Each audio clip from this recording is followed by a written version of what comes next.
Recording in progress. All right, we are now being joined by Jalen Bates.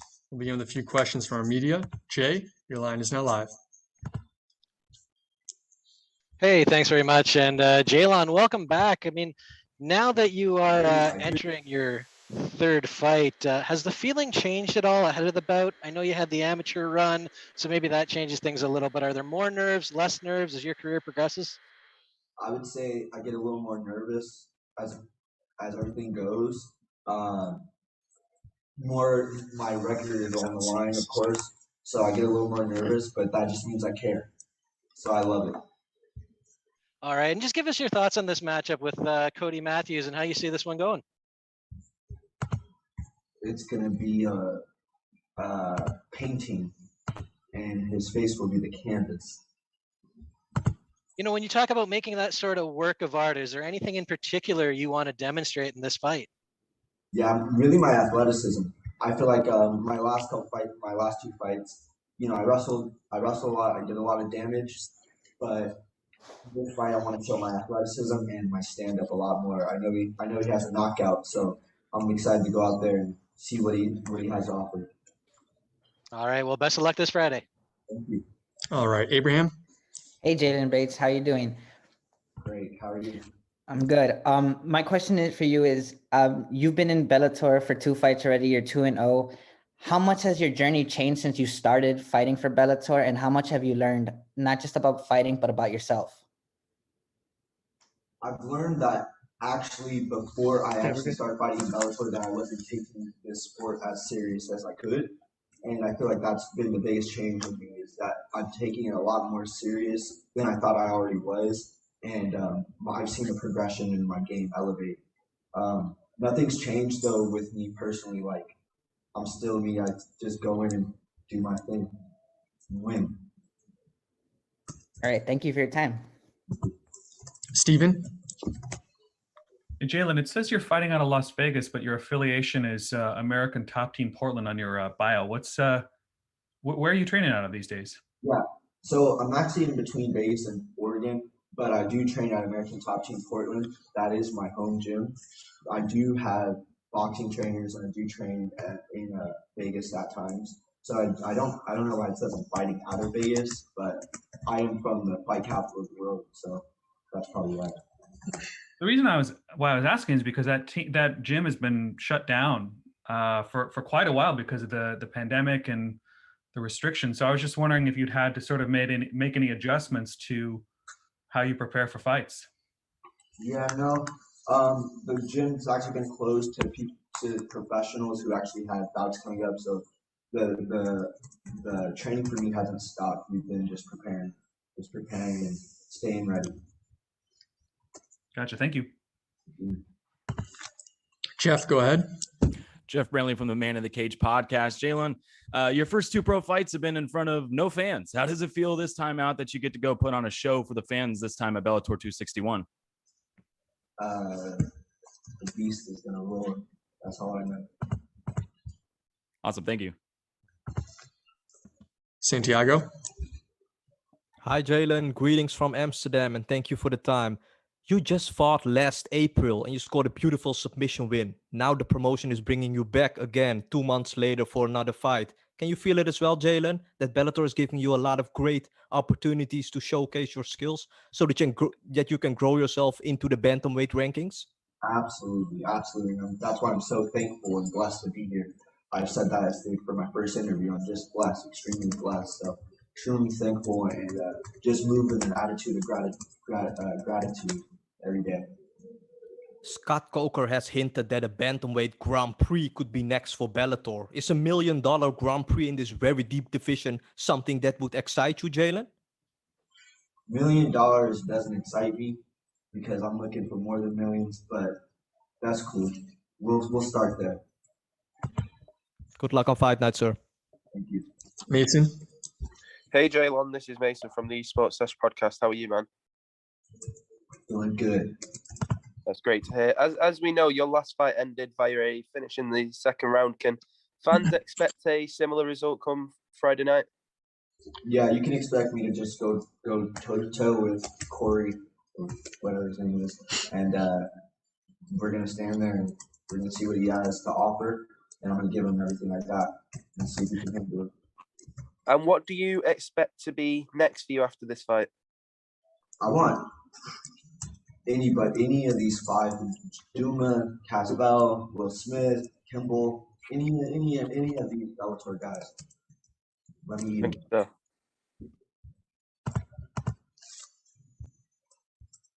All right. Thanks for the time, Jalen. Good luck on Friday. Thank you. Recording stopped.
Recording in progress. We are now being joined by Søren Bak. We'll begin with a few questions for our media. Mason, your line is now live. Hey, Soren, this is Macy from the Sports Sesh podcast. How are you? Hello, sir. I'm good. As we know, you've had some wins over some very tough fighters already in the past, including Morgan Sherrier and Paddy Pimblett. Having fought these tough guys, do you think this gives you an advantage over your opponent? Yeah, I think both guys are world class, and for me to beat them, it was a big challenge for me, and it just sets me apart from most other people my age and career-wise. And this is your first fight, as we know, since 2019. How have you improved during this layoff?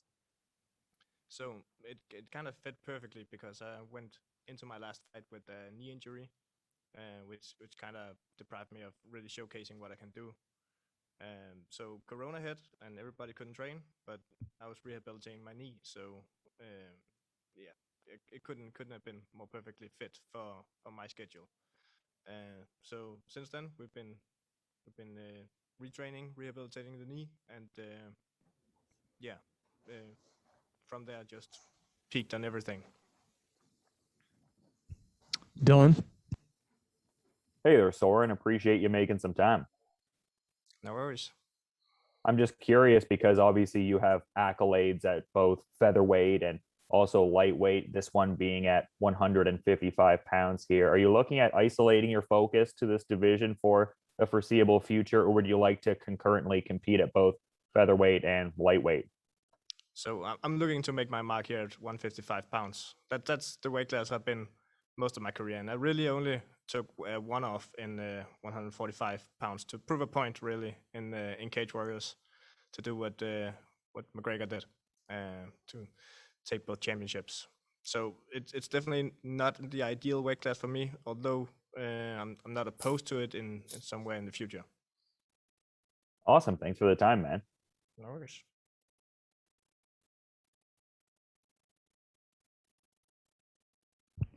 Santiago. Hi, Søren. Greetings from Amsterdam, and thank you for the time. How is the situation right now in Denmark? Was it easy for you to set up a camp?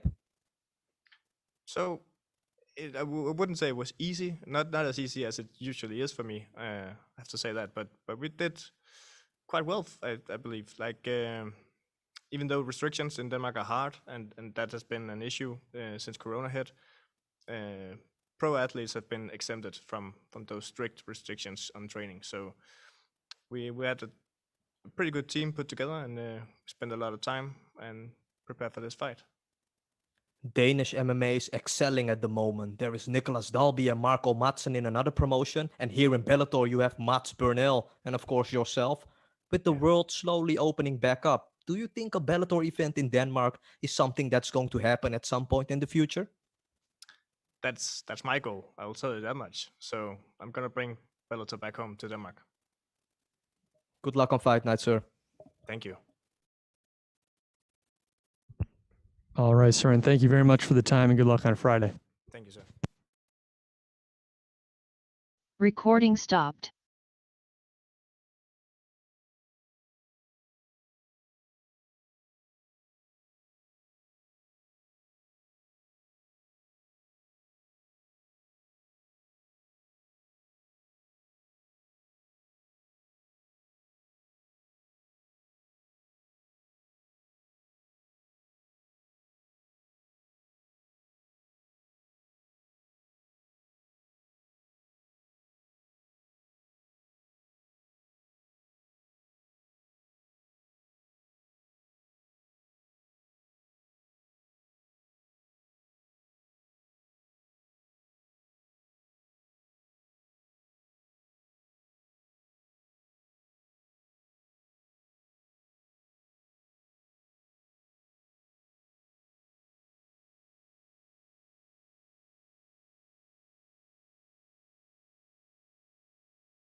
Recording in progress.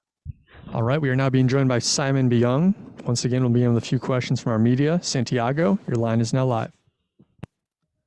Hi, Simon. Greetings from Amsterdam, and thank you for the time. You were supposed to hello. You were supposed to fight against Melvin Manhoef in October. That fight fell apart. What happened in your view? Because there was a lot of uncertainty about that fight. What happened? Yes, he's right. I was supposed to make my debut against the veteran Melvin Manhoef, and I saw in that fight a huge opportunity for me to get in the top 10 position, because I think right now Melvin Manhoef is a ranked opponent, but unfortunately that fight was cancelled. The real reason, I don't know. All I know is the Bellator staff say me maybe because of the French Boxing Commission in France, that fight was not enabled to go on because Melvin Manos was too experienced than me. So I was pissed off, but what can I say? I was disappointed, but at the same time, I remain patient and ready for the next opportunity. You are not fighting in Europe. You're fighting in the United States. Do you like these trips to the United States, Simon? Obviously, United States for me is a dream. Is a dream to fight here, and I'm here too to make my debut. So I'm really happy for that big opportunity. And I was scheduled to fight in the prelims, and now I'm open up the main card. So what can I ask for more? I'm just ready to perform. Last one for me. Italy is doing an amazing job in the Euro 2020 football tournament. Are you proud to see how the team is performing, and do you think they can win the tournament?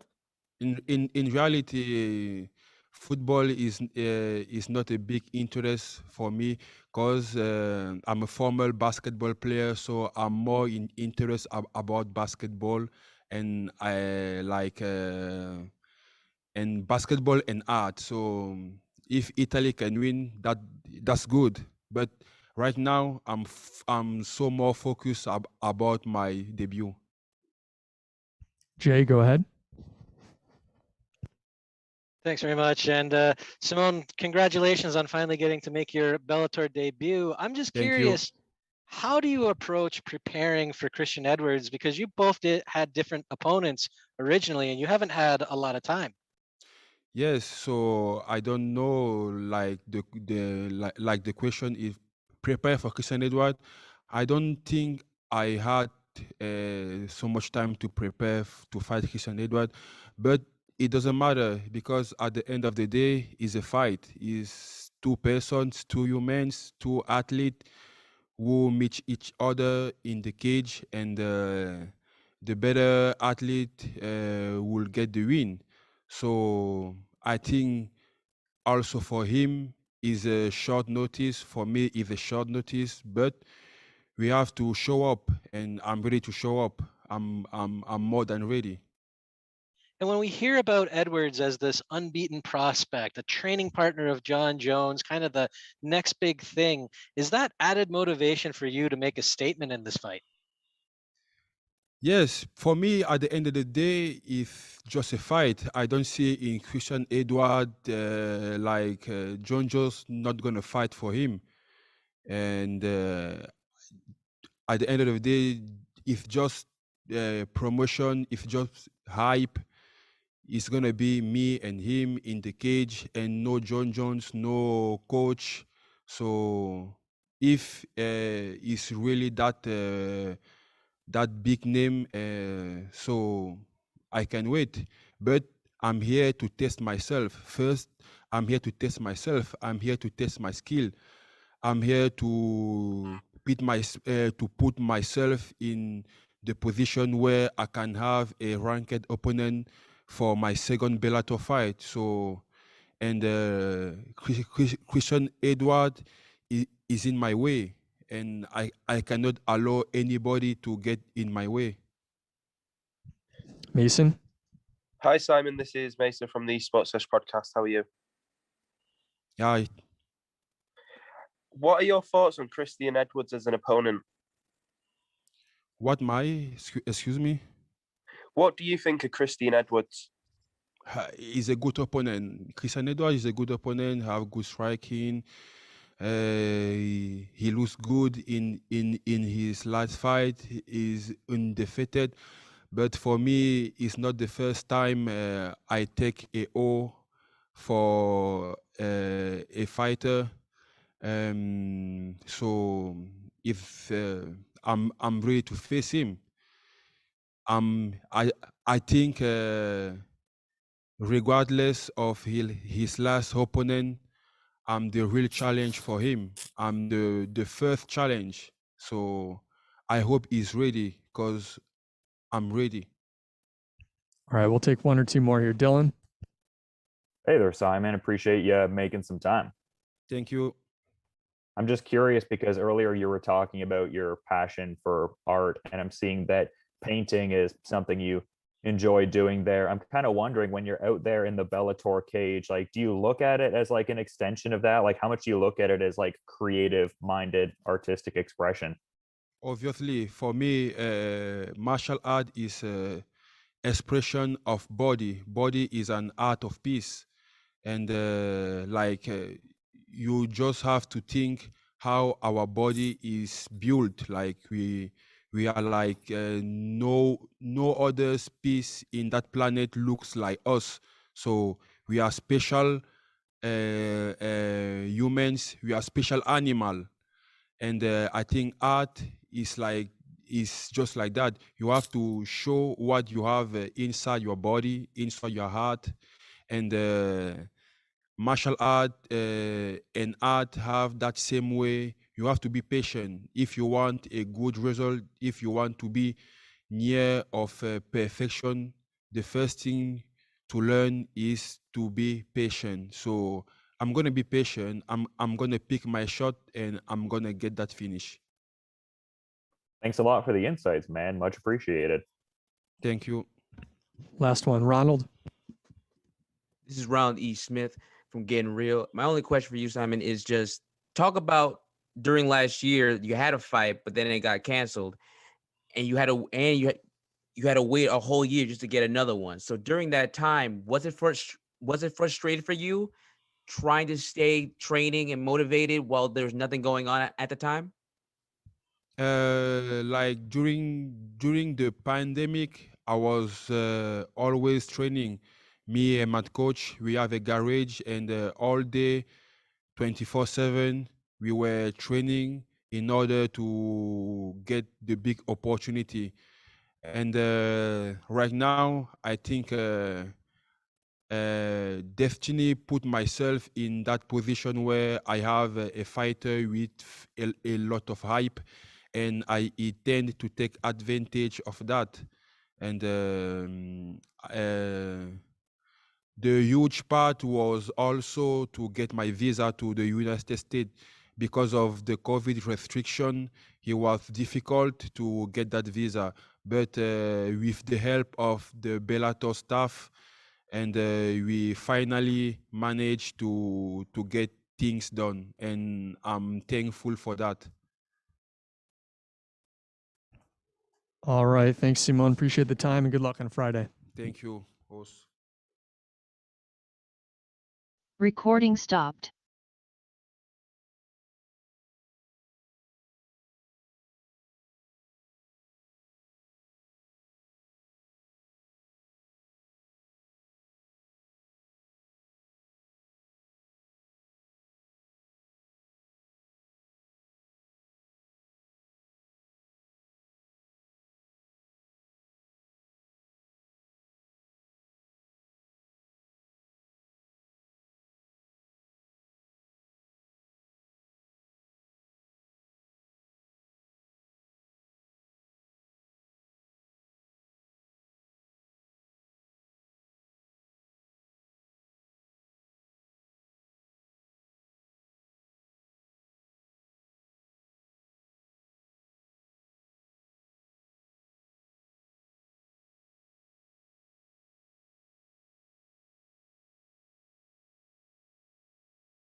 Reminder, if you have a question for Daniel, please press the raise hand button at the bottom of your screen.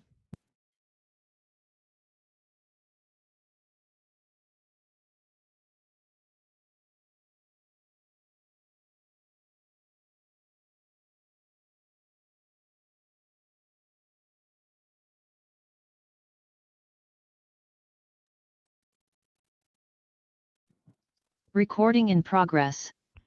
All right, we are now being joined by Daniel Weichel. We'll begin with a few questions from our media. Mason, your line is now live.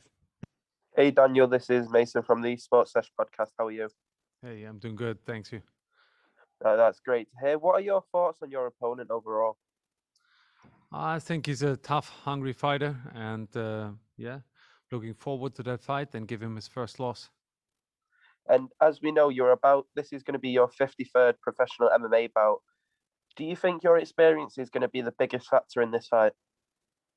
No, I never put too much weight on my experience and my former fights. I hoped I learned from it, from all the fights I did, win or losses, and I carried with me, and I try to be here now in the moment and bring all I've learned to the next one, and try to be there, bring my full potential, and enjoy the fight. Jay Anderson. Daniel, welcome back. Just two quick ones for me. First off, just give your thoughts on this matchup, because you're the veteran here, obviously, against an undefeated up-and-comer in Keoni Diggs. Yes, I'm very excited for that fight. Undefeated, it's a challenge to me to give him his first loss, and but I'm really looking forward to that fight, especially after the fights I had, and now I want to prove really what my potential is. I want to show it Friday night. And I'd be remiss if I didn't pick your brain about this. Obviously, the Grand Prix didn't go how you wanted, but you've shared the cage with Patricio Pitbull on 2 occasions. He's going to fight AJ McKee next month in the finale. Is McKee the first man to beat Pitbull, in your opinion? I shouldn't say the first man, but will he win it all in the end? Definitely, he is a threat for Pitbull, and I'm very excited for that fight too. As I could see AJ improving all over his career, followed him since he's been also with Bellator. I think this is one of the best fights that Bellator can put on, and I'm very excited for it. But Pitbull is Pitbull, and I don't know. It's very hard for me to pick on that one. But if I have to, I would say Pitbull will make it. But really, anything can happen, especially with all the improvements that AJ made. All right. Thanks very much for the time. Thank you. Abraham. Hey Daniel, you're 36 years old. How much do you believe you have left in the tank, especially considering you fought a very high-ranked opponent in your last fight, like Emmanuel Sanchez? Honestly, I don't know. Now I have this fight in front of me, and as long as I enjoy this game, I will be here. When this stops, I will quit. Dylan, go ahead. Hey there, Daniel. I appreciate you making some time. Thank you. I'm just curious because you're presently ranked number 7 in the division. You're getting ready to fight an undefeated contender in the weight class. I'm kind of wondering what your broader goals are within the division for the calendar year, just with this being your first fight of 2021. Honestly, I don't want to look ahead of this fight, not in one point, just because in the past, like in the tournament, it was like always a little bit there to look what's after the next one. Now I really want to focus on this one fight, and I see where I go from there. For sure. Thanks for the time, man. Thank you. Jeff, go ahead. Jeff Brantley from the Man in the Cage podcast. Daniel, you mentioned some of your recent performances. What did you take away specifically from those fights, and what did you work on, going into this one coming up on Bellator 261 specifically? I felt that in a couple situations I really held back, and I didn't do the things that I wanted to do or that I trained for. I want to really let go of all the stopping in the fight. I really want to let go and go with the flow, and just put the pressure on like I did in training. Thank you, and good luck on Friday. Thank you. Santiago. Guten Tag, Daniel, and greetings from Amsterdam. Thank you for the time. Hello, In recent Christoph. years, you were the person to give the featherweight champion Pitbull the most problems in a fight. A lot of people even thought you won that fight in 2018. After that, Pitbull has been finishing people left and right. Why do you think he couldn't do any of that to you? Is your style perfectly made to fight someone like him?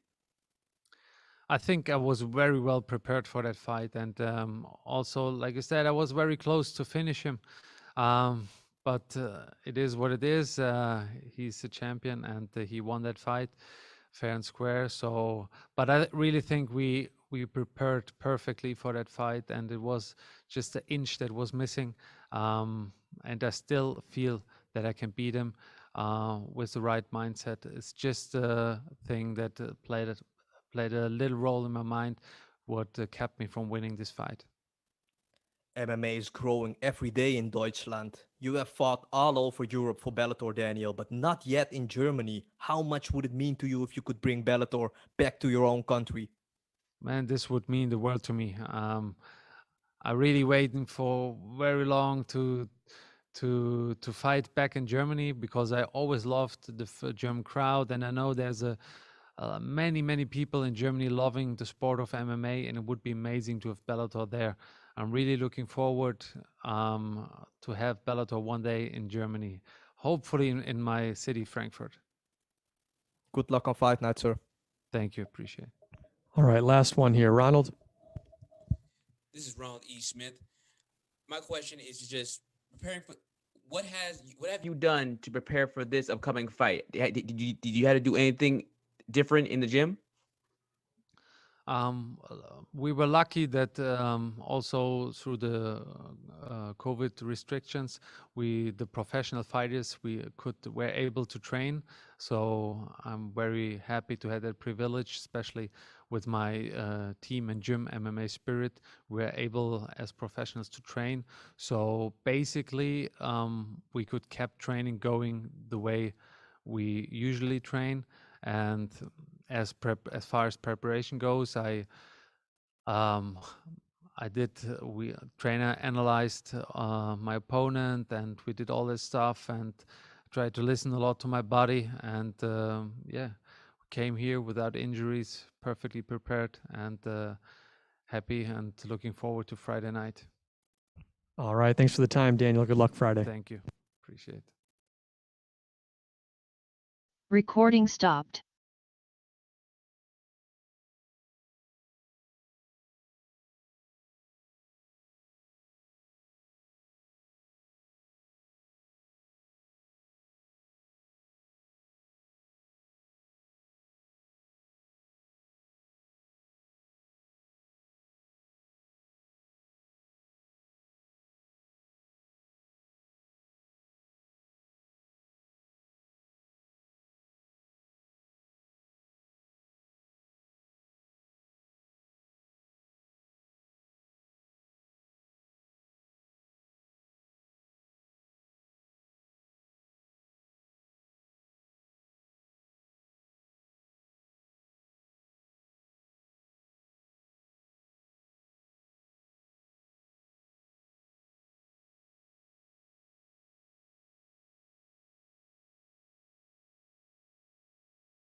Recording in progress. You guys can hear me? All right, we are now being joined by I'll be Sidney a Outlaw. millionaire. We'll begin with a few questions from our media. Mason, your line is now live. Hey, what's going on, Sydney? This is Mason from the Esports Desk podcast. How are you? I'm doing good, sir. How are you? I'm doing very well. This is your first fight in almost a year now. How have you improved during this layoff? I improved in every way, sir. And that's a And good what way. are your thoughts on Myles Jury as an opponent? He is another guy that can breathe air just like me. So therefore, I have nothing to worry about. Dylan, go ahead. Hey there, Sydney. Appreciate you making the time. Oh man, thank you. Thank you. Thank all of you guys. I was just curious your thoughts on the matchup, just solely through the lens of the fact that you're positioned at number 7 in the rankings, fighting the number 5 ranked fighter. Like, what are your thoughts on that aspect of the bout? Number 7. That's kind of new to me. But however, I kind of don't care, to be honest. Yeah, number 5 isn't the champion. Number 1 isn't the champion. So obviously, I have one place I want to be. So nothing else. The numbers really don't matter. It's just who's in front of me. So right now, I'm focused on Myles Jury, and he's number 5. So the number really doesn't mean anything. Because I might beat him. Well, I will beat him. I might go to number 9. So the rankings, is how I'm number 7. I don't know. I don't know how to answer that question. Number 7. And just But as a quick follow-up, if I could, I mean, I was hearing you sing a Millie as you were doing the mic check there. Can we expect you to come out to that song for your fight here? I would definitely not. But I love that. I love it. You're a smart guy. I feel like Lil Wayne right now. Look at the mic in front of you, man. Like I should just bust out a couple, bars that get signed by Drake. Thanks for the time, man. Thank you, brother. All right, last one here. Abraham. Hey, Sidney, thank you for the time. Thank you. I was wondering how your experience fighting Michael Chandler and Adam Picoletti has helped you in preparation for this fight, since he has fought top guys like Chad Mendes, Charles Oliveira, and so on. It definitely actually when I'm in there, it's mostly me versus me. I just gotta get better. Weight cut have to be better, lifestyle have to be better. And everything is slowly making that transition. And I get happier. I get confident. I'm always confident, but sometimes you can get that confidence from the wrong places. Now when you actually use your discipline and actually use some of the things, not just inside the cage or not just inside the gym, but outside, meaning your life. Like your life is different, you move different, you eat different, your habits are different. Things are changing. When I fought Michael Chandler, I realized, hey, I have to really be prepared. I really have to not eat a hot dog, and some cheeseburger with some French fries, stuffed crust pizza, and some, Chinese food. When you get the munchies here and there, what you need to do is stay prepared. Don't just indulge like that. And fix it a little bit. Like after the fight, I may eat some Chipotle. Well, yeah, I definitely will. I definitely will eat some Chipotle because I think I earned it. But I'm gonna get right back on my diet. Thank God I'm sponsored by Ideal Nutrition, the Chicken Pound. I got put good fuel in my body from like A-Game, like the Monsters, like a bunch of other stuff. And I'm definitely fortunate. All right, thanks for the time, Sidney. Good luck on Friday. Hey, thank you guys so much. I wasn't even looking at the Recording stopped.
Recording in progress. All right, we are now being joined by Liz Carmouche. We'll begin with a few questions from our media. Mason, your line is now live. Hi, Liz. This is Mason from the Sports Sesh podcast. How are you? Good. How are you? I can't complain. As we know, you fought some very tough girls in the past: Ronda Rousey, Miesha Tate, Jennifer Mayer, just to name a few. Having fought these really tough girls, do you think that gives you an advantage in this fight? Absolutely. Absolutely. Yeah. Having fought people like Valentina Shevchenko, Ronda Rousey, and all the names that you mentioned, having that experience under your belt, the more reps that you get in the cage prepares anybody. So that certainly is going to help on Friday night. And what are your thoughts on your opponent? She's a tough opponent. She's 10-0, so it's really something I'm looking to create that first Florida record. Jay? Hey, thanks very much, Liz. And no, I spoke to Kana earlier this week, and she suggested the winner here could see a shot at gold with the right performance, not just a win. So in your opinion, what is the right performance in this case? What's it going to take to lock up that title shot?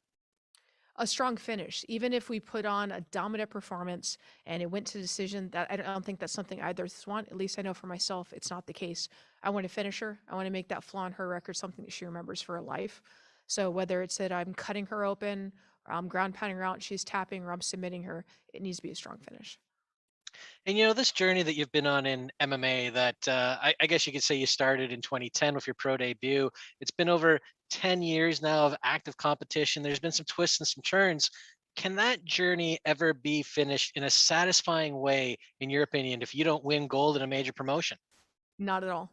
You're absolutely correct with that. All right. Well, best of luck come Friday. Thank you. Mark? Thank you, Liz. It sometimes takes a little while for you to kind of get used to a camp, especially after a couple of fights. How has it been for you to acclimate with the new camp? And, have you kind of changed your kind of point of view when it comes to fighting in the cage?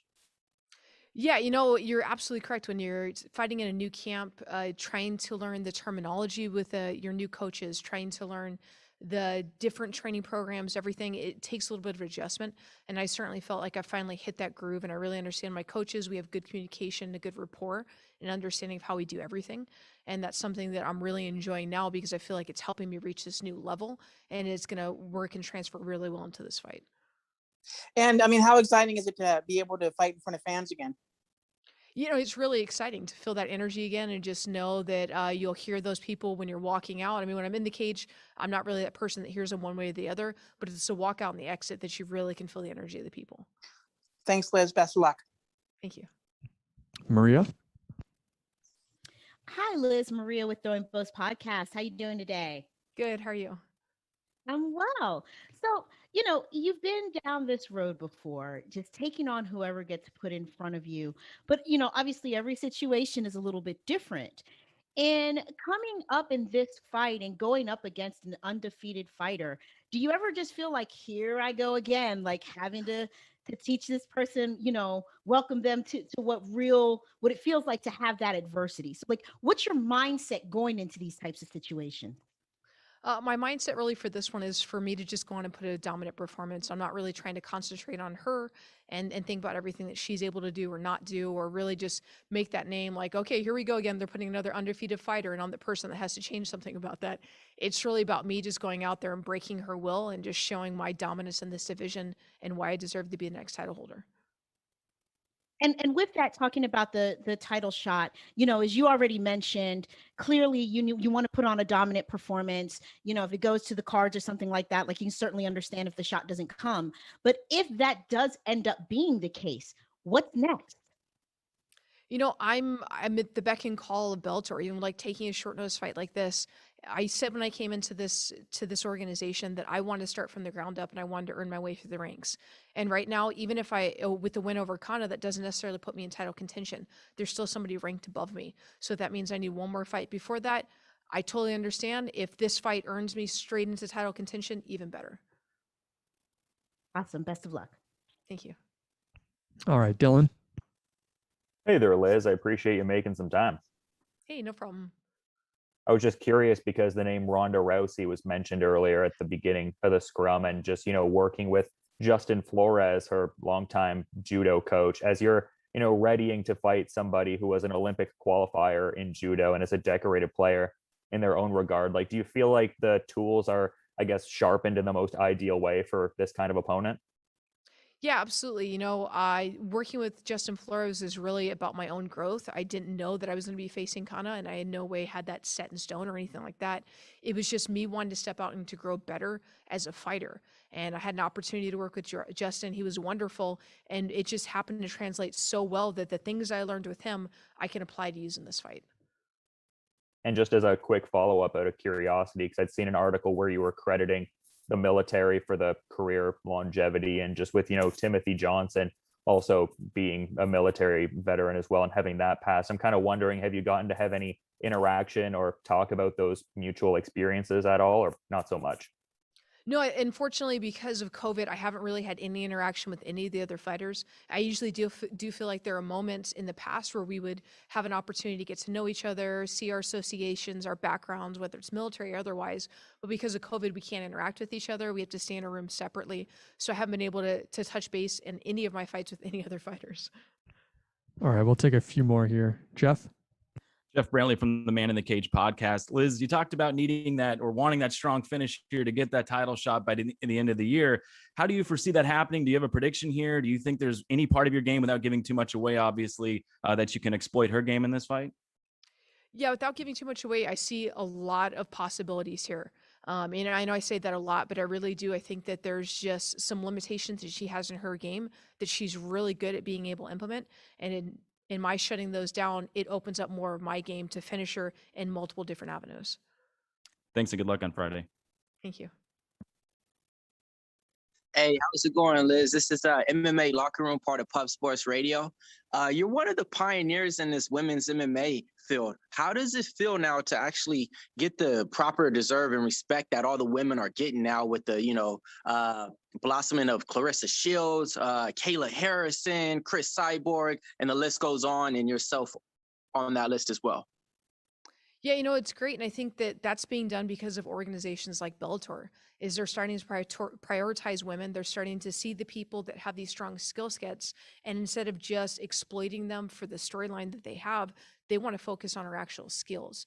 And as a result for that, you're seeing them put on better performances, and they're respecting their fighters and taking care of them. And that's because of an organization like Bellator. All right, Michael Morales. Hey, Liz, how are you? Good. How are you? Everything good here. Thank you very much for your time. You made your debut inside the MMA industry in 2010. You made your debut in the UFC against Ronda in 2013. As a competitor, now 11 years since you made your debut, what do you think has been the key behind your evolution as a competitor inside the MMA industry now with Bellator?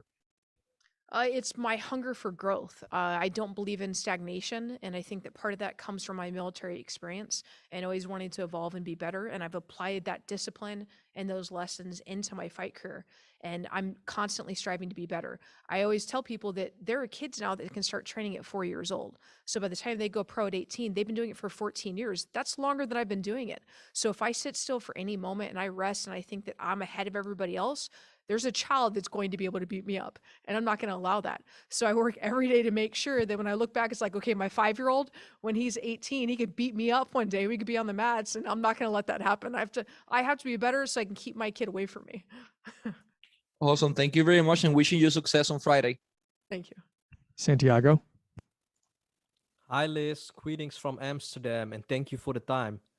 Thank The you. flyweight title is going to be up next month in a fight between champion Juliana Velasquez and Denise Kielholtz. How do you think this fight is going to play out? And do you think this fight of yours will be used to bring that next Bellator event in the spotlights?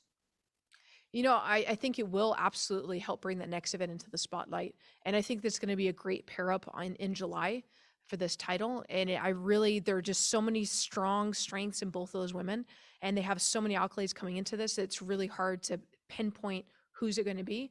But I know that I'm excited for July, not only myself as next contender, but also as a fan. Good luck on Fight Night, Liz. Thank you. All right, last one here. Abraham. Hey Liz, it's Abraham from the Fight League Report. You mentioned training with Justin Flores for your growth as a fighter. What have you learned from him, and do we expect any new tools to be seen in this fight? Absolutely. With every fight, whether it's working with Justin or somebody else, you can always expect I'm going to bring something out that you haven't seen before. I'm constantly looking to evolve and grow and to add new aspects and new tools into my game so I can show off for the fans and show off for everybody else. And the lessons I've learned from Justin is not only to stuff judo, but also in ways to use judo to my own game. So maybe I'll be able to get in some of my own throws on Friday. All right. Thanks for the time, Liz. Good luck on Friday. Thank you. Recording stopped.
Recording in progress. We are now being joined by Valentin Moldavsky. Begin with a few questions within the room. Michael, your line is now live. Hey, Valentin. Hope you're doing well. You are now on the way to a title fight. You are from Ukraine as well as Yaroslav Amosov. For Ukraine as a country, how important would it be this victory if you win the heavyweight title on Friday? Насколько для Украины это важно, да? То, что, не знаю. Ну, сложилось так, что я выступаю за Российскую Федерацию. Ну, я точно знаю, что в моем родном поселке все будут очень рады, когда я выиграю титул. А как насчет всей Украины, я не знаю. Я думаю, их очень порадовал Ярослав. Как к моему вся страна отнесется к моей победе, не знаю. Точно знаю, что мой поселок будет рад. Yeah, it happened to be that I represent Russia, not Ukraine, but I know where I'm from the little area. They will be very happy. But compared to Yaroslav and the whole country of Ukraine, I don't really know how they're going to take it. All right, Jay. Hey, thanks very much. And, your opponent, Timothy Johnson, has said that yourself and him have some similar styles. So I'm just curious how you view this matchup. And do you see him as a similar fighter to yourself? Similar fight, это что значит? Похоже. Ты видишь, что у тебя?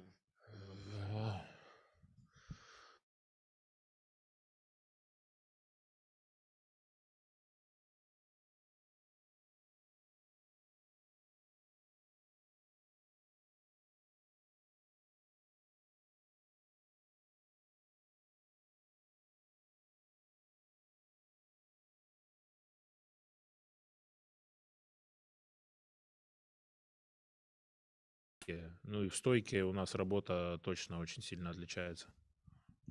Yeah, there's some similarities with me and Tim Johnson. He likes to hug the cage, and he's decently with the stand-up. I'm more likely to take takedowns and finish guys on the ground, and that is it. And this is your first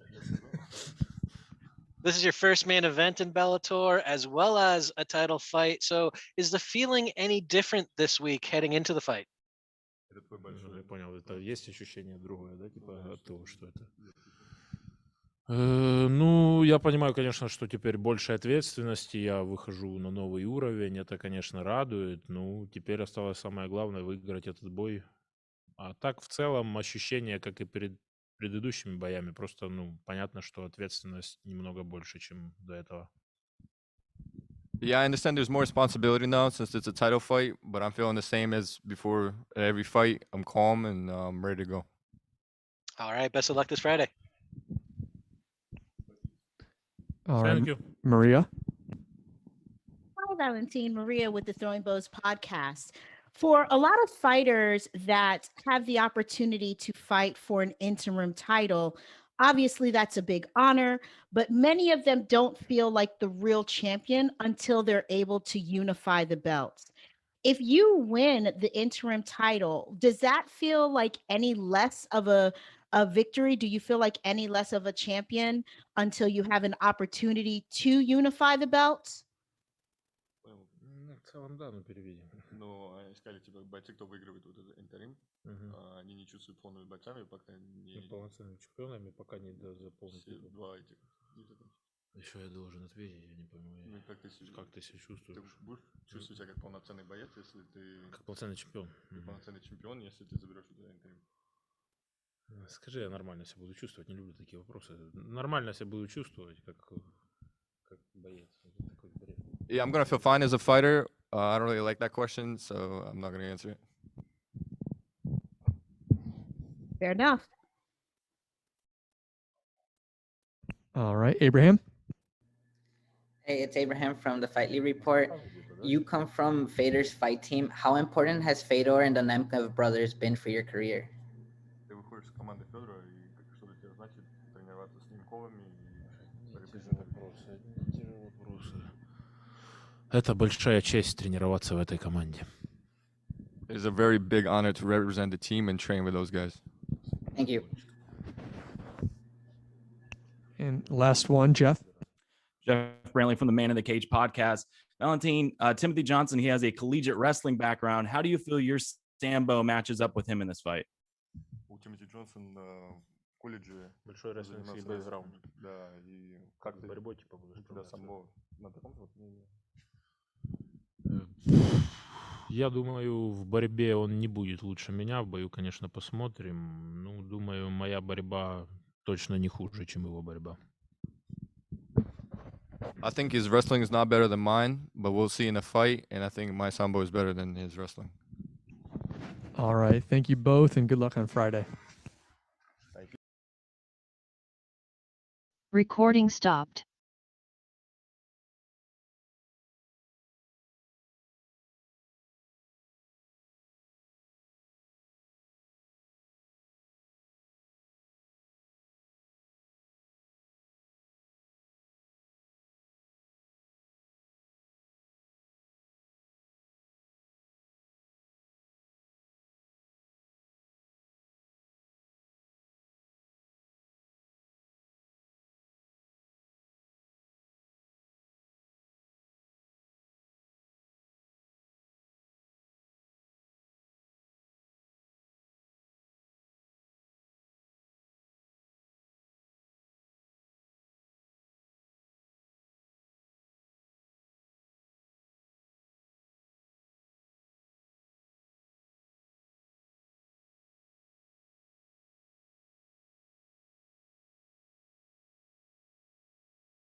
Recording in progress. All right, we are now being joined by Christian Edwards. We'll begin with a few questions from our media. Mason, your line is now live. What up, Christian? This is Mason from the Sports Sesh podcast. How are you, man? Good, man. How you doing? I can't complain. This is your first fight since October. How have you improved since your last fight? I've just been, I never, like whenever I'm not in camp, I'm still training. I always keep training. I just focus less on intensity and more on learning, like adding things to my game, learning from Greg Jackson, Mike Weichel, John, and Joey Villasenor. So I've learned a lot in the past 8 months, and I think it's going to show in this fight. What are your thoughts on Simon as an opponent? He's very tough. This is definitely the toughest opponent of my career by far, and I expect him to bring his A game. So I expect a good fight, but I know my skill set, and I believe that I'm a better fighter. So yeah, I can't really say much about the fight other than just expect a dominant performance on my behalf. Abraham? Hey, Christian. There's a lot of hype surrounding your career. Do you feel any extra pressure entering the Bellator cage, or do you thrive under the hype?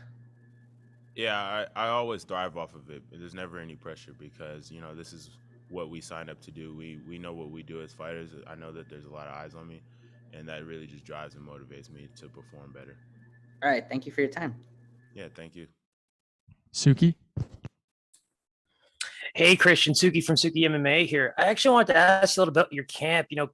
Clarissa Shields just had a big fight with PFL, and I feel like the camp's really riding a high at this point. So does that have any effect on you? How are you feeling going into the fight?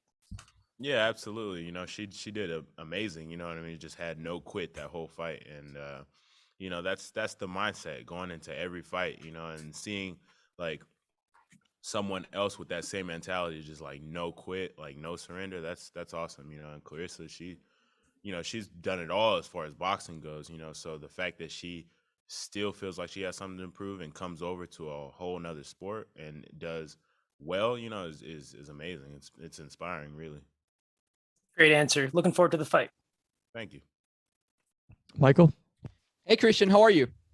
Good. How you doing? Everything good. Thank you very much for your time. I wanted to ask you, you are 4-0 currently. What do you think will be the biggest challenge to extend your winning streak to 5-0 and Bellator 261? You mean like the biggest challenge in this fight? Yes, sir. I just think, honestly, I know he's very powerful. He's athletic, so I believe he's gonna end. This is, if I'm not mistaken, it's his first fight in the States and in Bellator. So he's definitely going to feel like he has something to prove. So I feel like he's probably going to come out aggressive. And I just have to weather the storm early and make him respect my power. And I believe I'm more than capable of doing that. So, yeah, I think the biggest challenge is just going to be watching out for his power. And that's really about it. Thank you very much. Good luck on Friday. Thank you. All right, Christian. Appreciate it. Good luck Friday. Thank you. Recording stopped.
Recording in progress.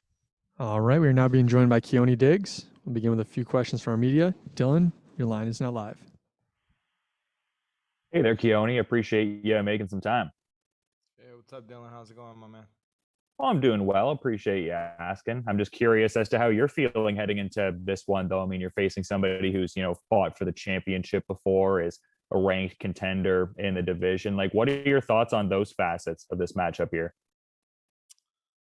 I'm just stoked for the challenge, man. Biggest fight to date. Toughest opponent. We had a pretty tough opponent last time in Derek Campos. Yeah, man, like I said, I'm just looking forward to the challenge. It's a big opportunity and a great challenge to see where I lie at in this division and lie out in this organization. He's been a staple in this organization for a while. So, yeah, man, I'm just pumped for the challenge. We'll figure out the rest on Friday. Awesome, man. Thanks for the insights, and I appreciate the time. Thank you, my man. Michael? Hey, Keoni, how are you? Hey, what's up, Mike? How you doing?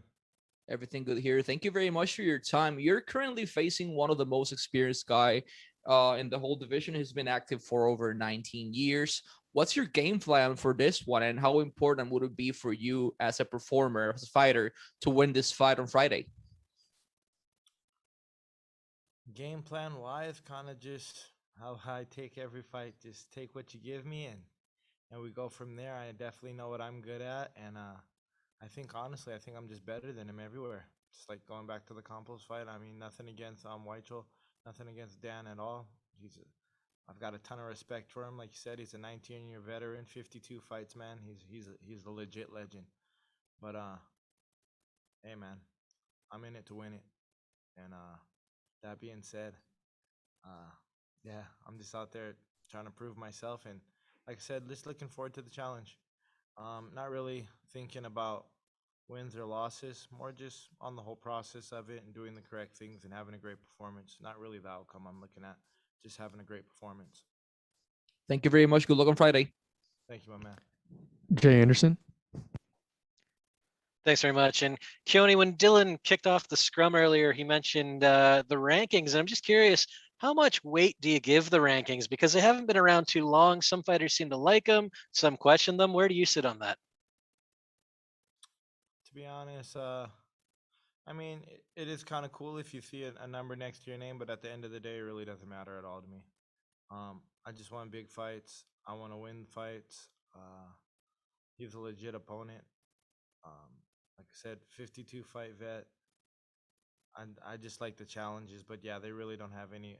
They have no weight or bearing on me at all.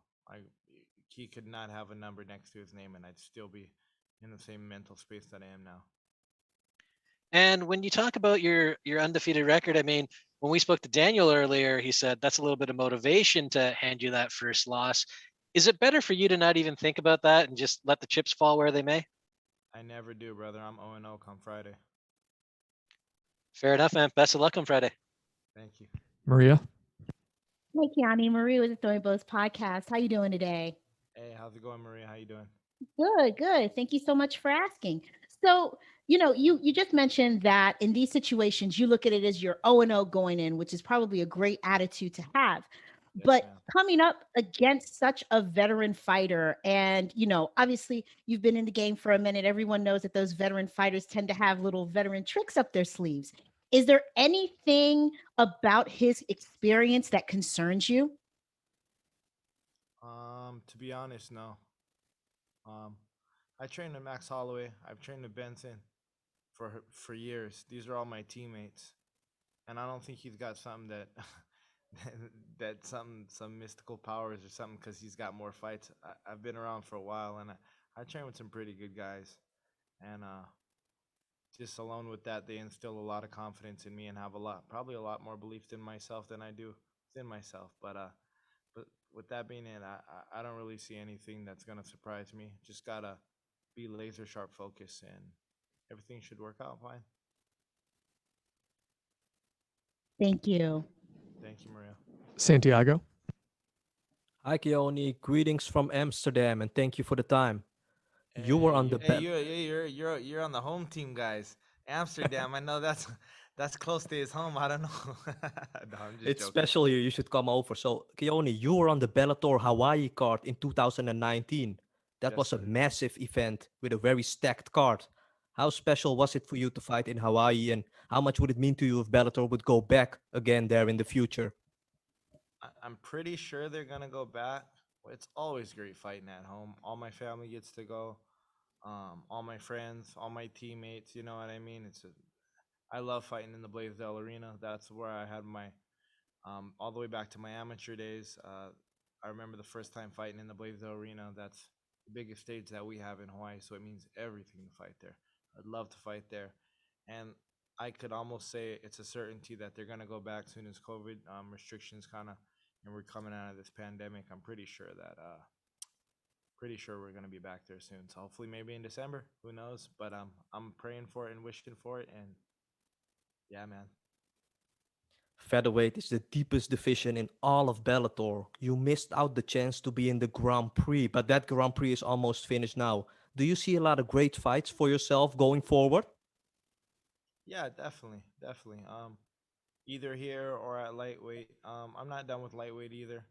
I'm just keeping my options open. It was more so just to stay mentally engaged when I got hurt back in March and April. Just wanted something to work for instead of feeling sorry for myself sitting on the couch and just so we just stayed on track with diet, stayed on track with the limited amount of workouts that I could do with being no contact and things like that, but just staying mentally engaged and mentally focused, and now we're here. Suki. Hey, Suki from MMA, Keoni, pleasure to speak with you. You just talked about some of your great training partners and the time you spent with them. Up till 2019, we only saw you about 5 times in the cage. And do you see yourself now getting to, prospect level? We throw that title out in MMA quite a bit at post 30 fighters. I mean, are you feeling like a guy who's probably in their 20s from a fight perspective and ready to take Bellator by storm? Can you say that one more time? I was kind of Yeah, breaking sorry. in and You out. talked you just talked about how great your training partners have been. And over the early parts of your career, we kind of only saw you a few times in the cage, but come 2019, we're really seeing you kind of take the MMA world by storm. And it's almost like even in this sport, we can use the title prospect quite a bit for guys that are, pushing that age of 30, 35. But do you see yourself now as kind of like a reborn fighter, really taking it from scratch with a big organization?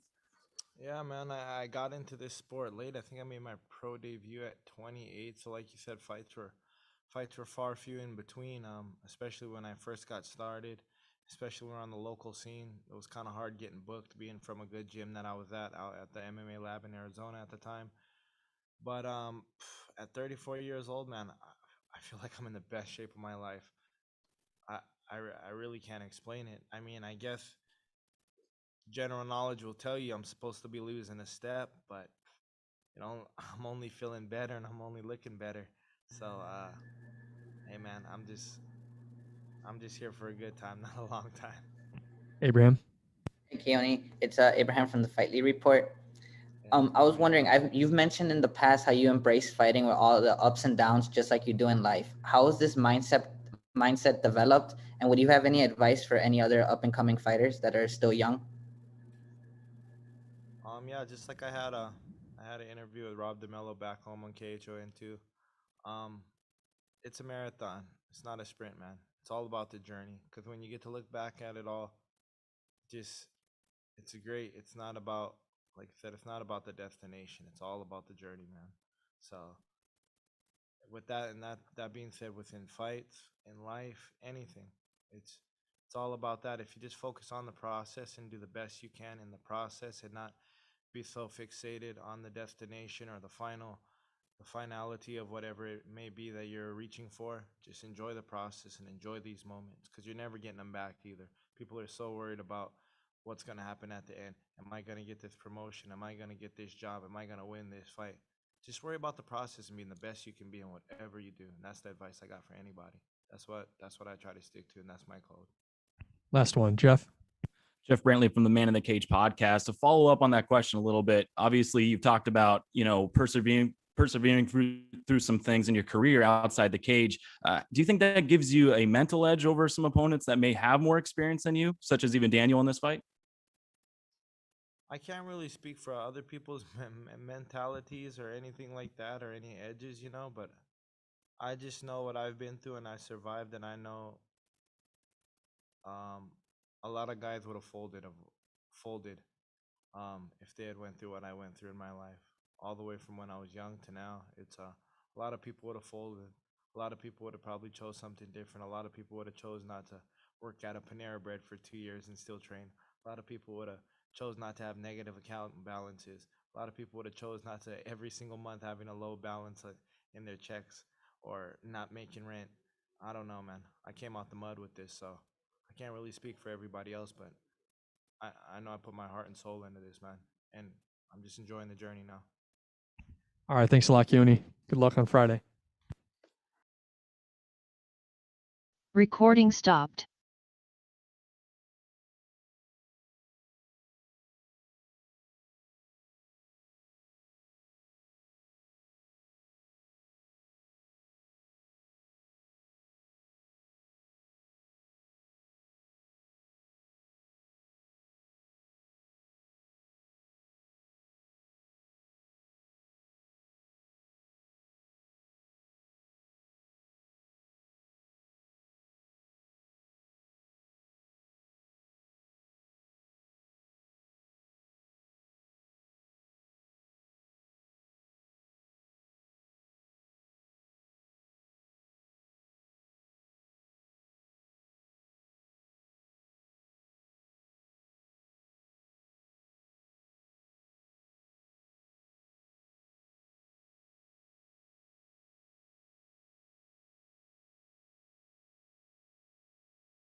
Next up is Myles Jury.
Recording in progress.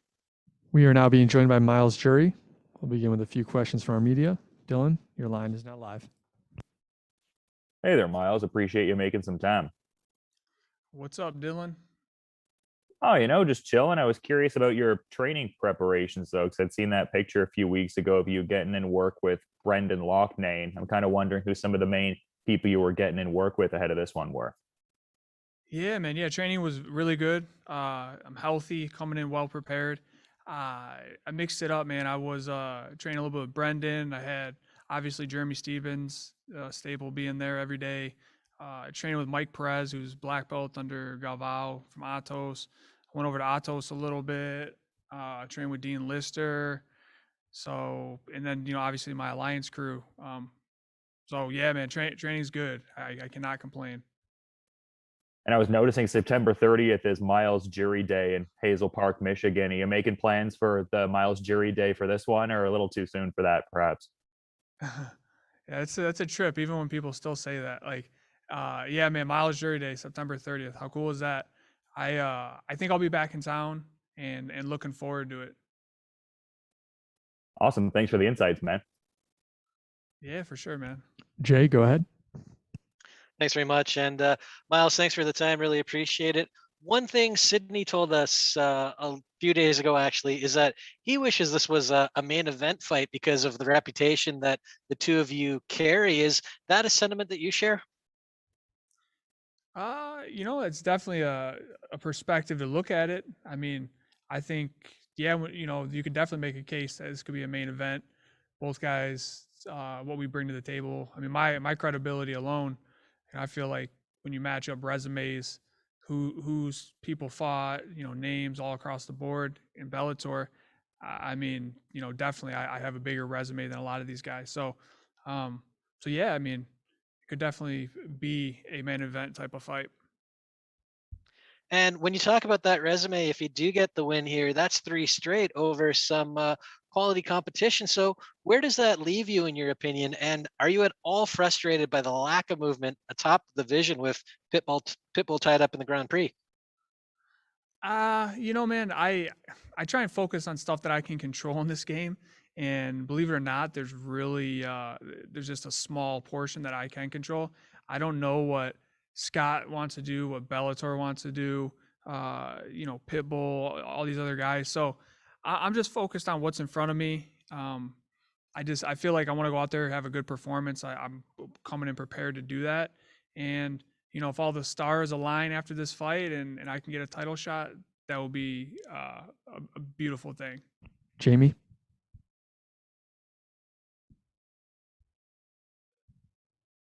Jamie, go ahead.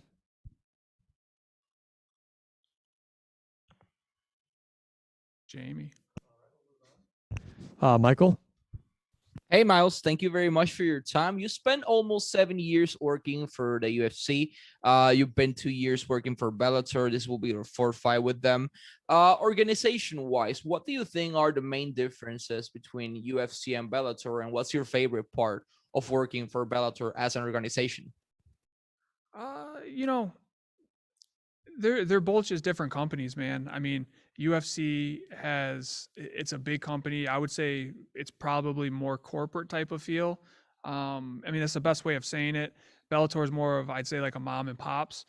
You get more one-on-one time with the people who actually work here. It's a smaller crew.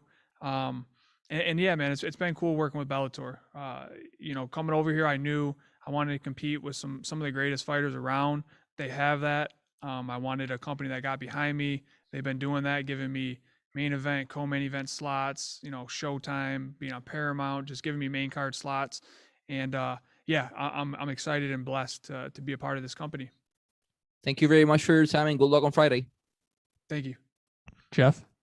Jeff Brantley from the Man in the Cage podcast. Myles, you had 3 straight losses and then you have now 2 straight wins.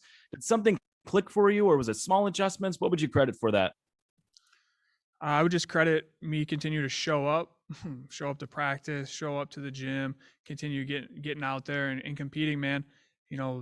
Adversity comes in many forms, and in this game, it can come in losses.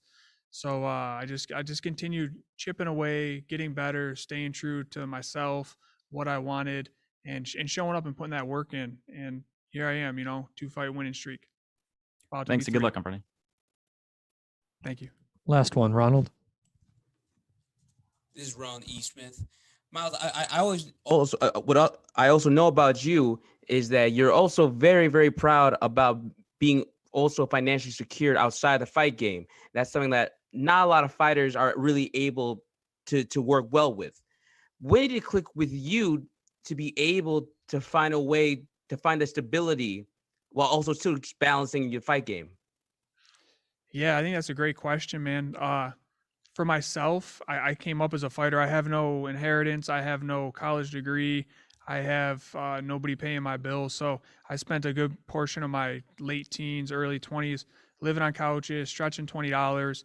And then, when I got to the UFC, which was the biggest organization at the time, I knew, I was like, man, I don't want to live like this forever. And then when I started making money there, I was like, damn, I'm making like 8,000 and 8,000 and living in California. I was like, this, where's all the money at? Like, so I kind of just understood right there that I'm not signing an NFL contract and that I'm in a different game, a different league. So I had to really learn about financial education if I wanted to be financially secure. And that's what I did, man. I learned about, real estate assets, liabilities. And since that 2011, 2012, I've been doing smart things with my money. So fast forward now, 2021, I'm in a position where I have enough money coming in every month to pay for my bills. I get to fight. It's a blessing that I choose to do. I don't have to fight for money like I believe a lot of people do. So yeah, it came from fear, man. Fear and just being broke. That's kind of what made me make that decision to make those changes to my life. And thank God I did it, because I wake up sometimes and it's just a huge blessing for me and my family to be in a position to not be dependent on having to win a fight or fight to pay the bills. All right. Thanks for the time, Myles. Good luck on Friday. Thanks, bud. Recording stopped.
Recording in progress.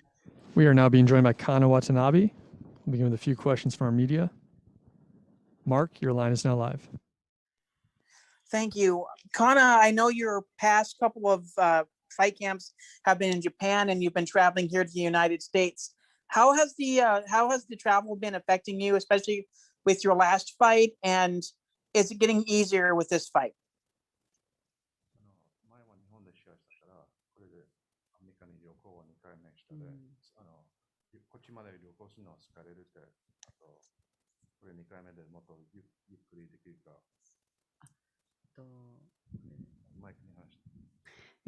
今回2回目で結構いろいろ慣れてきました。で、結構あまりアメリカまで来るのはそんなに疲れないで、飛行機の中も楽しく来てます。She's saying that with this being her second trip, it's gotten much easier. She actually does look forward to it. She enjoys the experience of just being on the plane, and it hasn't been an issue at all. And a lot of comparisons between yourself and Ronda Rousey in terms of judo, but I've heard that you consider your judo a little bit different than Ronda Rousey's. Can you kind of explain that to me, please? .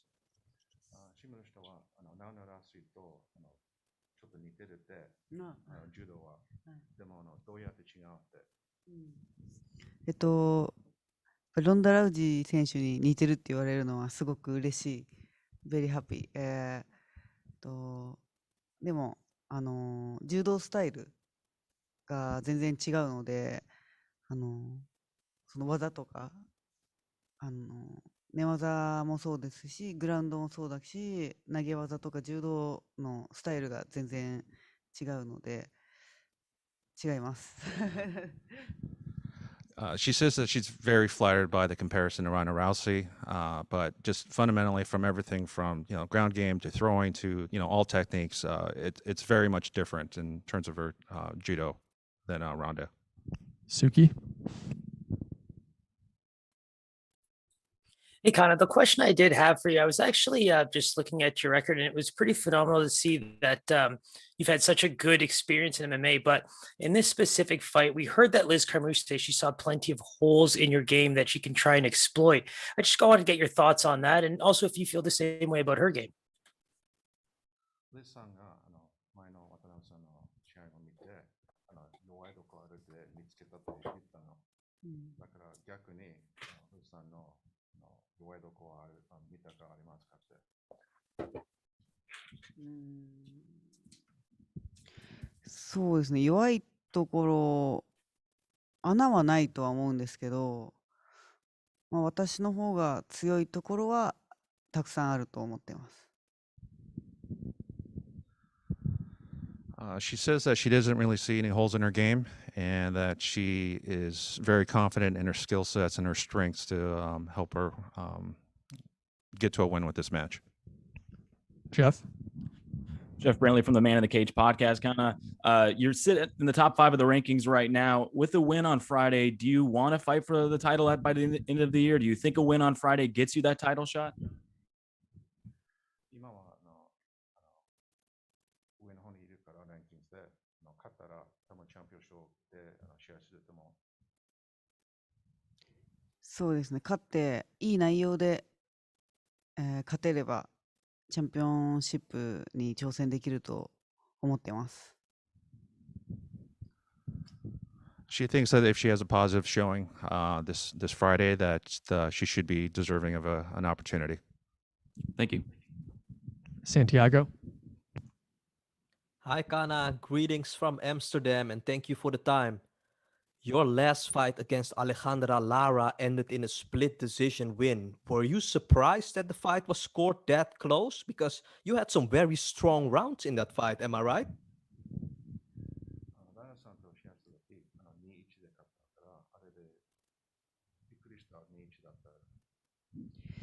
いや、2-1だろうなって思って判定を待ってました。She actually agrees that it was a close decision, and she was very much kind of confirms like the how it turned out. There will be a massive flyweight title fight between champion Juliana Velasquez and Denise Kielholtz on the next Bellator event. Who do you think is going to win that fight? And do you think Bellator is going to use your fight to bring the next event into the spotlights? Sorry, can you repeat the question? Yeah, so the flyweight title fight between champion Juliana Velasquez and Denise Kielholtz will be on the next Bellator event. Who do you think is going to win? And do you think Bellator is going to use this fight of yours to bring that next event into the spotlights? 7月16日がジュリアナが試合するので、誰が勝つと思う。そして、2人で勝ったら、今日、金曜日の試合すると一緒にすると思うんですか。タイトルマッチは、チャンピオンのジュリアナ・ベラスケス選手が判定で勝つと思ってます。で、勝った方と、後にタイトルショットをやると思ってます。She's pretty confident that Juliana's going to win that fight, and she's looking for an opportunity to see her soon after that. All right, we'll take a couple more here. Maria? Hi, Kana. Maria with the Throwing Bows podcast. With your success so far in Bellator, you've definitely been dominant. However, Liz Carmouche presents probably or arguably the biggest name that you've faced so far in the promotion. Does that add an extra layer of stress or concern for you as you prepare for this fight? レスさんが多分一番強い人が試合したので、もっとストレスがあるって聞いてるな。ストレスは全くなくて、強い選手と戦えるのがすごく嬉しいです。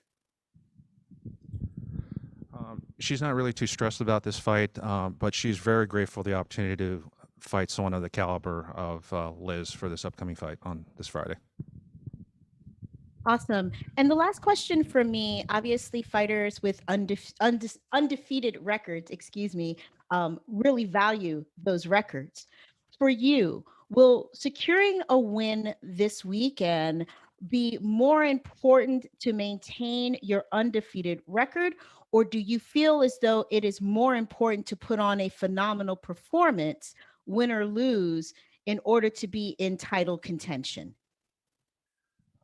全然負けてないから、どっちの方が大事で、今日、金で勝つのは、全然負けないか、強く、金曜日、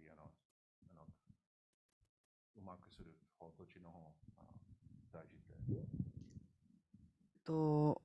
負けてはない、今負けてないけど、そこは関係なく、金曜日、そこは気にせず、金曜日、勝ちに行きたいと思ってます。She's not too concerned about her record per se. The most important thing for her is that she has a strong performance and it comes out with the win on Friday. All right, last one, Michael. Hey, hope both of you are doing well. Thank you very much for your time. I wanted to ask you, you're headed currently into your most important fight of your career. How important for you would it be to take the victory this Friday, both as a performer and as a human, as a person? これは、金曜日はどのぐらい大事な試合しか聞いてない。タイトルショットにつながるとても大事な試合になると思ってます。She says that this is a very important fight because of the title implications, with the outcome of this fight.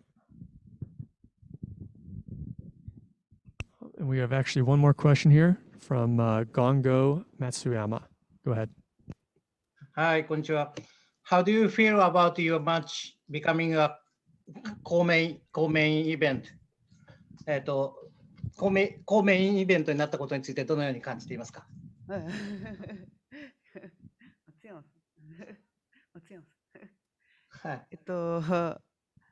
すごくなんていうんですか、光栄です。でもただ私はファイトするだけなので、そこはあんまりプレッシャーとかにはなってはなく、試合をするだけっていう感じですけど、でもすごいセミを張れるのはない経験なのですごい光栄です。She said that she's flattered about being labeled as a co-main event, but the most important thing is just how she performs this Friday, and she's very grateful for the opportunity. All right. Thanks for the time, Kana. Thanks, Mario. Appreciate it. Good luck on Friday. Okay. Thank you very much. Recording stopped.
If you have a question for Tim, please press the raise hand button at the bottom of your screen.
Recording in progress.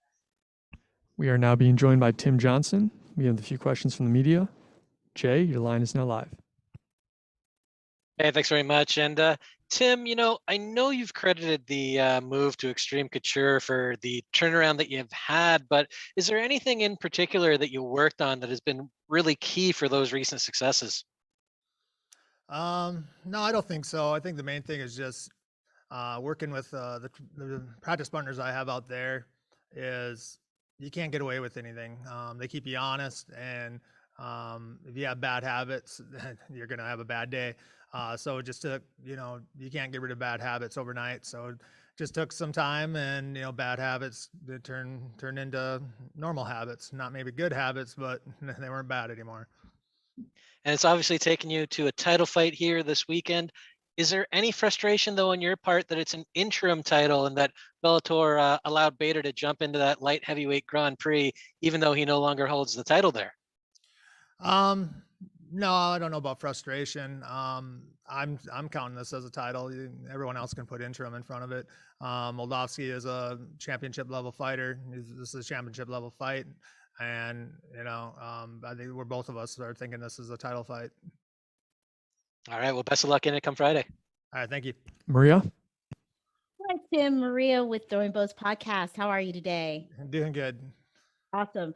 So I'm going to ask you a question that your opponent didn't quite like, and you kind of already touched on with the idea that you are fighting for an interim title. And while you've already said that, for you, it's a title, regardless of the interim is in front of it or not, a lot of fighters that find themselves in this position still feel a need once they win that interim belt to unify the belts. Do you have any feeling about that? Do you feel like there's going to be a need to unify the belt once you win, or are you just kind of good with what it is? I guess I'm kind of good with what it is. Kind of goes back to my mind of thinking, this is a belt. You can put interim in front of it. Either way, me and Ryan the winner is going to be fighting Ryan either way. And yeah, I don't know. I think this is a title fight. It hasn't been, because the heavyweight title hasn't been fought for in almost 2 years or over 2 years. So yeah, I think I can go ahead and consider it a title fight. Awesome. And last one from me, Valentin is obviously a very dangerous fight for you. Is there anything in particular in his game that you have focused on during your preparations for this fight? Or are you going in feeling really, really confident in the game plan that you and your team have put together?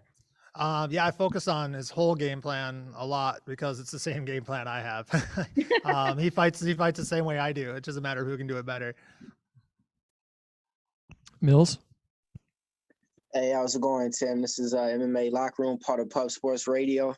Let's speak about your little resurgence of your career real quick in Bellator. I mean, right hook, Tyrell Fortune, ground and pound over Mitrione, decision win over Congo. Has your mentality changed now since you're stepping back into this Bellator ring? And also, I'm going with you on the fight card, man. Underdog money at plus 240. If I was to put you with one other fighter on the card, who do you predict's going to win this coming Friday? Well, I'm going to stick with, just because military, you guys go with Liz, just because, you got to back up your military. I guess, nothing's really changed except got some confidence back. I kind of had a couple bad fights there, and it's easy to start getting down on yourself. And I've been saying this for a long time, even before my Tyrell fight. I mean, I know physically it's always there, or, I can go out there and fight. It just sometimes, biggest opponents yourself, mentally, just got to make sure that I'm ready to go. Ronald? This is Ronald E. Smith from Getting Real. Tim, how are you doing, man? I'm doing good. A couple of days ago, we celebrated Father's Day, and you celebrate yourself being a dad. So I would love to know, what does it mean for you, Tim? What does it mean to be a father? I couldn't answer that question 8 months ago. Now it's I can't imagine a world without my little girl. Everything is thought around her.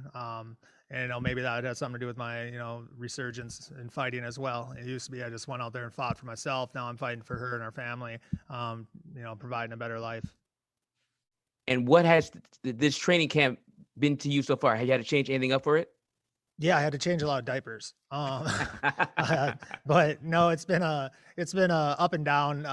This is the first training camp with having a baby with my daughter being here, so we definitely had to iron out some details, just kind of get things figured out a little differently. It wasn't like it was the old fight camps of old, but I think we found a good happy medium, and yeah, put a great camp together. All right, we'll take a couple more here. Jeff Brantley from the Man in the Cage podcast. Tim, you've had a long career. You've fought in a bunch of big names. Now you get a chance at a title.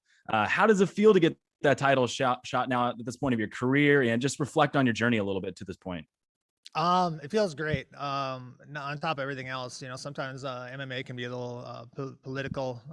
Sometimes people don't get the opportunities they can because of name power or followers, or for whatever reasons they're just dry. It's nice that I think it was a well-deserving opportunity for me. Racked off three great wins, and was able to get the opportunity to fight for a belt. Thanks and good luck on Friday. Thank you. Michael. Hey, Tim, thank you very much for your time. You've been active inside the MMA industry for almost 11 years. On Friday, you will have the biggest opportunity so far in your career. On the other side of that cage is going to be Valentin Moldavsky. What do you think will be the biggest challenge you may face in this fight, facing Valentin Moldavsky? Probably his youth. He's young, spry, full of that piss and vinegar, and he's got that mentality of a young fighter. He's untouchable. Sometimes that can be a hindrance, but for him right now, I don't think it is. This goes into the same category as confidence. His confidence through the roof, along with mine, and we'll just kind of see how it all turns out. Thank you very much, and good luck on Friday. Yep, thank you. Last one, Suki. Hey, Tim, nice to talk to you. Big question here. So, Sambo's getting really popular in MMA, especially in Bellator right now. So with that American wrestling background, do you feel like a bit more added pressure, or even just the idea of going out and proving that, you can stand that test and pretty much prove you're better than him? Well, I didn't, but thanks. No, Sambo is a great, equalizer of wrestling. I honestly think so. In MMA wrestling, it's different than American wrestling. And with MMA wrestling, with more upper body, more Greco, kind of more clinch work type wrestling, Sambo really kind of levels the playing field with that. I think my Minikoff fight can attest to that. Maybe there's a little bit of pride there, and hopefully I can get a couple better of those exchanges once takedown exchanges. All right. Thanks for the time, Tim. Good luck on Friday. Thank you.